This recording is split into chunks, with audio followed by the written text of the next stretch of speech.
బందీ చేసింది.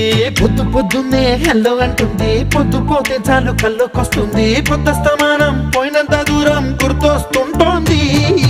అమ్మో బాపు గారి బొమ్మో, ఓలమ్మో మల్లె పూల కొమ్మో.